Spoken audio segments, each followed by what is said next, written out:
Chairman Korangi town Mohammad Naeem Sheikh ने कहा है कि किसी भी कौम की तरक्की का इन्हिसार तालीम पर होता है और इस सिलसिले में हमने कोरंगी टाउन के स्कूलों की इमारतों को बेहतर बनाने के साथ साथ तालीम की फराहमी के लिए इक़दाम भी कर रहे हैं।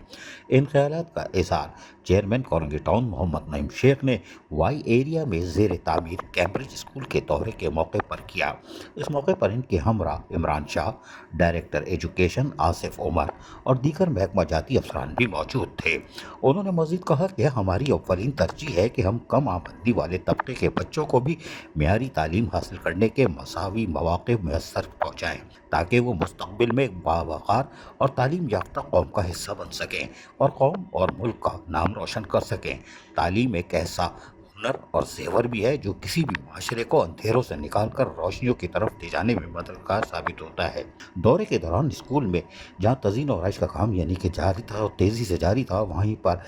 तकरीबन मॉन्टेसरी के बच्चों और दीगर के लिए बैठने के इंतज़ामात यानी कुर्सी वगैरह वो भी आ चुकी हैं, जिसे उर्फ़ आम में लोग डेस्क भी कहते हैं, लेकिन बहरहाल उनका भी मुआयना किया गया। चेयरमैन कोरंगी टाउन मोहम्मद नईम शेख ने चार्ज संभालने के बाद अमली तौर पर जहाँ लोगों को बल्दियाती सहूलतें फराहम कर रहे हैं, वहीं पर तालीमी मेयार की बेहतरी, स्कूलों की बेहतरी को तरजीह दिए हुए हैं और यकीनी तौर पर ये वाई एरिया का स्कूल एक मॉडल स्कूल होगा और यकीनी तौर पर जिस तरह वो मेहनत कर रहे हैं। अजीज़ आरिफ, KBS बल्दियाती न्यूज़ कराची। ऐसी ही खूबसूरत वीडियोस फ्यूचर में हासिल करने के लिए रेड बटन पर क्लिक करके और बेल आइकॉन को प्रेस करके हम सबके सब्सक्राइबर बनना मत भूलिए।